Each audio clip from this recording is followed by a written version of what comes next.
नमस्कार. गोष्टीची स्टोरीमध्ये आपलं स्वागत आहे. आज आपण लक्ष्मीव्रताची कथा ऐकणार आहोत. द्वापार युगात सौराष्ट्र देशात भद्रश्रवा राजा राज्य करीत होता. वेदशास्त्र पुराण यात तो पारंगत होता. तसेच अतिशय पराक्रमी होता. त्याची सुरतचंद्रिका नावाची पतिव्रता आणि अत्यंत सुंदर अशी राणी होती. सुखाने त्यांचा संसार चालला होता. त्यांना एकूण 8 अपत्ये होती. त्यात 7 पुत्र होते आणि सगळ्यात लहान एक कन्या होती. तिचे नाव श्यामबाला होते. एकदा ही श्यामबाला नगराबाहेरच्या उद्यानात खेळत होती. त्यावेळी नगरात एक चमत्कार घडतो. साक्षात लक्ष्मीमाता वृद्ध स्त्रीचे रूप घेऊन राजवाड्याबाहेर उभी राहते. लक्ष्मीमातेने विचार केला की जर मी राजवाड्यात राहिले तर राजा प्रजेच्या हिताच्या गोष्टी करेल, राज्यातील लोकांना सुखी समृद्धी करेल, आणि जर मी एखाद्या गरीबाच्या घरी गेले तर तो एकटा श्रीमंत होईल. राज्यातील इतर प्रजा तशीच दरिद्री राहील.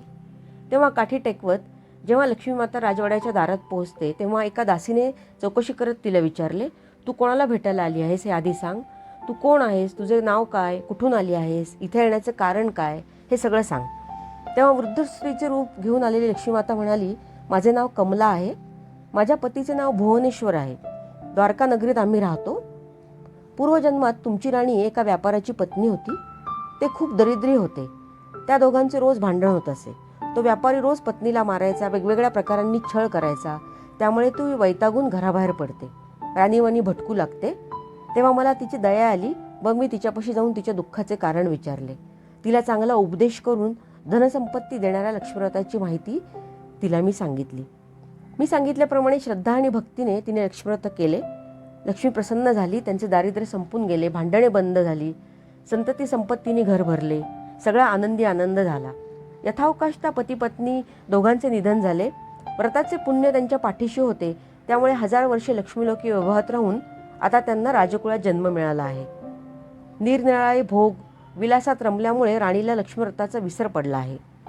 लक्ष्मीव्रताची आठवण करून द्यावी म्हणून मी आज इथं आले आहे. तुझ्या राणीला जाऊन सांग. वृद्धारूपी लक्ष्मीचे बोलणे ऐकून दासीला कौतुक मिश्रित आश्चर्य वाटते आणि हात जोडून ती वृद्धेला म्हणाली, कृपया मला लक्ष्मीव्रताची माहिती सांगावी. हे केव्हा आणि कसे करावे हे सांगावे. लक्ष्मीमाता तिच्यावर प्रसन्न झाली आणि व्रताची माहिती संक्षिप्तपणे दासीला सांगितली.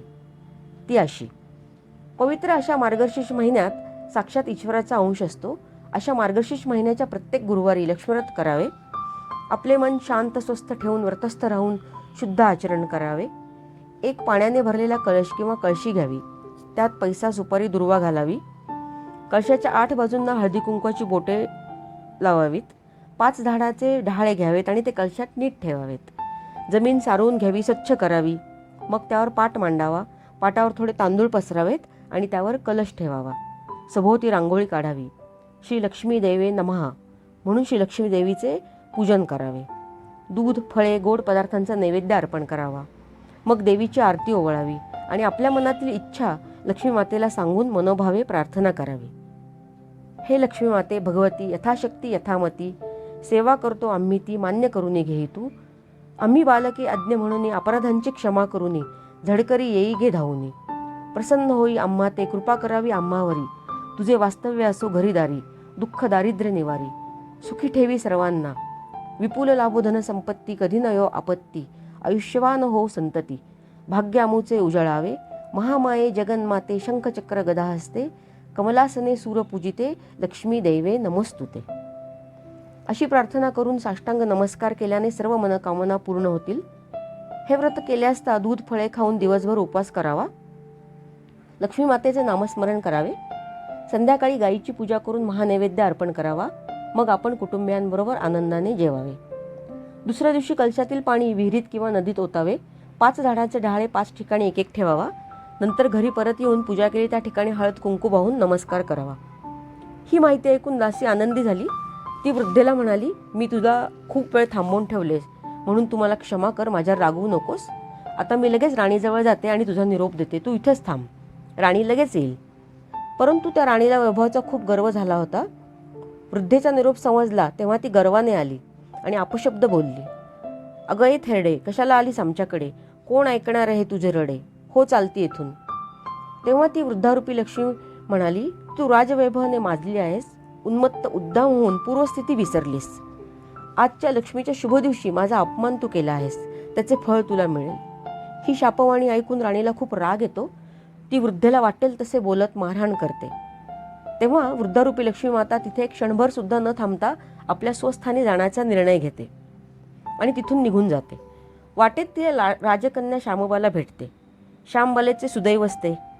लक्ष्मीकडून श्यामबालेला राजवाड्यातील प्रकार कळतो. तिला खूप वाईट वाटते आणि ती वृद्धेची क्षमा मागते. ती सालस कन्या पाहून लक्ष्मी माता तिच्यावर प्रसन्न होते आणि लक्ष्मीव्रताची सगळी माहिती श्यामबालेला सांगते. तो दिवस मार्गशीर्ष महिन्यातला पहिला गुरुवार होता. म्हणून राजकन्येने यथासांग लक्ष्मीनारायणाची पूजा केली. शेवटच्या गुरुवारी तिच्यावर लक्ष्मी कृपा झाली आणि तिच्या मनातली इच्छा पूर्ण झाली. सिद्धेश्वर राजाच्या मालाधर नावाच्या पुत्राबरोबर श्यामबालेचा विवाह होतो. राजकन्या सुखाने आनंदाने नांदू लागते. लक्ष्मी मातेची कृपा सतत तिच्यावर राहते. इकडे लक्ष्मी कोपली म्हणून भद्रश्रवा राजा आणि सुरचंद्रिका राणी दोघेही दरिद्री झाले. धनवैभव नष्ट होऊन त्यांचे राज्य पण गेले.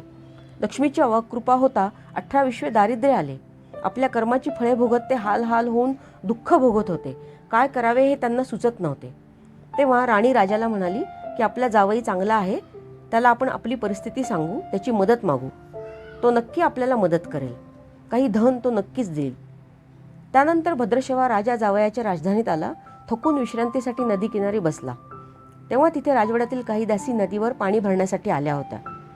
तिथे त्यांनी त्या भद्रश्रवा राजाला पाहिले. त्याची दशा जरी गरीब होती तरी त्याचा चेहरा राजसी वाटत होता. दासींनी त्याला त्याचे नाव, आपण कोण आहात, कुठून आलात असे विचारले. राजाने त्याची माहिती सांगताच त्यांना खूप आश्चर्य वाटले आणि त्या तातडीने राजवाड्यात जाऊन श्यामबालेला तिच्या पित्याबद्दल सांगतात. तिला सर्व ऐकून खूप आश्चर्य वाटते. ती लगेच एका दासीला वस्त्रे आभूषणे घेऊन तिच्या वडिलांना आणायला पाठवते. राजवाड्यात भद्रश्रव्याचा योग्य सत्कार केला जातो. त्याच्या सेवेसाठी दासी देण्यात येतात. रोज पंचपक्वान्नांचे भोजन आणि मनोरंजनासाठी गीत, वाद्य, नर्तन असा पाहुणचार घेत काही दिवस भद्रश्रवा तिथे राहतो. जेव्हा तो परत आपल्या नगरात जाण्यासाठी निघतो तेव्हा श्यामबाला धनाने भरलेला हंडा आपल्या पित्याला देते. ते पाहून राजाला आनंद होतो. घरी जाऊन आपली पत्नी सुरचंद्रिका हिला बघ मी धन आणले आहे असे म्हणतो. जेव्हा ते हंडा उघडून पाहतात तेव्हा चमत्कार होऊन धनाचे कोळसे होतात. सुरचंद्रिकेने गर्विष्ठपणे लक्ष्मीचा अपमान केला होता म्हणूनच तिचे कल्याण झाले होते. नंतर भिकारी झालेली सुरचंद्रिका आपली कन्या श्यामबाला हिच्याकडे जाते. श्यामबालेने मातेचा उचित आदर सत्कार केला. योगायोगाने तो दिवस मार्गशीर्ष महिन्यातला शेवटचा गुरुवार होता. लक्ष्मीव्रत करणाऱ्या श्यामबालेने स्वतः लक्ष्मीव्रत केले आणि आपल्या मातेच्या हातून पण करवले. श्यामबालेकडे काही दिवस राहून सुरचंद्रिका आपल्या नगरीत परत जाते. लक्ष्मीव्रत केले म्हणून पुन्हा त्यांना धनसंपत्ती मिळते, श्रीमंती येते. असाच काही काळ जातो. श्यामबाला माहेरी येते, परंतु तिला माहेरी वेगळाच अनुभव येतो. तिला तिथे कोणीच विचारत नाही. श्यामबालेने वडिलांना धन न देता कोळसे दिले आणि आईला रिकाम्या हाताने परत पाठवले म्हणून श्यामबालेची आई सुरचंद्रिका चिडलेली असते. आपल्या मुलीला ती भेटत सुद्धा नाही. श्यामबालेला तरीही राग येत नाही. ती लगेच आपल्या घरी परत जायला निघते. निघताना फक्त आईच्या राज्यातले थोडे मीठ घेते आणि आपल्या राजवाड्यात परत जाते. श्यामबालेचा पती असलेला राजा तिला विचारतो, तू माहेरी गेली होतीस तर तुला तिथं काय मिळाले, तिथून तू काय आणलेस? तेव्हा ती उत्तर देते की मी राज्याचे सार आणले. तेव्हा श्यामबालेच्या पतीला खूप आश्चर्य वाटते. तो म्हणतो, दाखव बरं मला, काय आहे राज्याचे सार? श्यामबाला म्हणते, थोडा धीर धरा, जरा वेळाने सांगते. मग ती स्वयंपाक्यांना बोलून स्वयंपाक आळणी करायला सांगते. राजा भोजन करायला बसला तेव्हा सगळे आळणी पदार्थ पाहून पत्नीकडे आश्चर्याने पाहू लागतो. मग श्यामबाला ताटात थोडेसे मीठ वाढते. तेव्हा राजाला सगळे जेवण चविष्ट लागते. श्यामबाला म्हणते, हेच आहे राज्याचे सार, मी हेच आणले आहे. विचार केला असता राजाला पण हे पटते. मग तो आनंदाने भोजन संपवतो आणि पुढे अनेक वर्ष हे पती पत्नी सुखाने नांदतात. असे हे शीघ्र म्हणजे लगेच फळ देणारे लक्ष्मीव्रत आहे. हे व्रत केले असता सुख, समृद्धी, धन, धान्य, वैभव प्राप्त होते. पद्मपुराणात त्याचे सविस्तर वर्णन आहे. लक्ष्मीपूजन करून हे महात्म्य वाचावे अथवा ऐकावे म्हणजे फळ प्राप्त होते. असे लक्ष्मीव्रत केल्यावर पुढे प्रत्येक गुरुवारी हे महात्म्य वाचावे अथवा ऐकावे. वैभव प्राप्त झाल्यावर कधीही गर्व करू नये. नम्रपणे ठरल्यावारी हे व्रत करावे.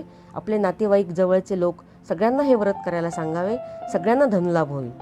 ओम ह्रीं श्री लक्ष्मीभ्यो नमः हा मंत्र लक्ष्मीप्राप्तीचा आहे. याचा जप नेमाने करावा. अशी ही लक्ष्मीव्रताची गुरुवारची कहाणी सफळ संपूर्ण. श्री महालक्ष्मी अष्टक स्तोत्र. श्री गणेशाय नमः. इंद्र उवाच नमस्तेस्तु महामाये श्रीपीठे सूर्यपूजिते शंखचक्र गदाहस्ते महालक्ष्मी नमोस्तुते. नमस्ते गरुडारूढे कोलासूर भयंकरी सर्व पापहरे देवी महालक्ष्मी नमोस्तुते. सर्वज्ञ सर्ववरदे सर्वदुष्ट भयंकरी सर्व दुःख हरे देवी महालक्ष्मी नमोस्तुते. सिद्धिबुद्धिप्रदे देवी भुक्तिमुक्तिप्रदायिनी मंत्रभूते सदा देवी महालक्ष्मी नमोस्तुते. आद्यंतरहिते देवी आद्यशक्ती महेश्वरी योगजे योग संभूते महालक्ष्मी नमोस्तुते. स्थूल सूक्ष्म महारौद्रे महाशक्ती महोदरे महापापहरे देवी महालक्ष्मी नमोस्तुते. पद्मासनस्थिते देवी परब्रह्मस्वरूपिणी परमेशी जगन्मातर महालक्ष्मी नमोस्तुते. श्वेतांबरधरे देवी नानालंकारभूषिते जगस्थिते जगन्मातर महालक्ष्मी नमोस्तुते. ओम श्री महालक्ष्मी देवतार्पणमस्तु. गोष्टीची स्टोरी या यूट्यूब चॅनलला कृपया सबस्क्राईब करा, लाईक करा, शेअर करा, कमेंट्स करा. धन्यवाद.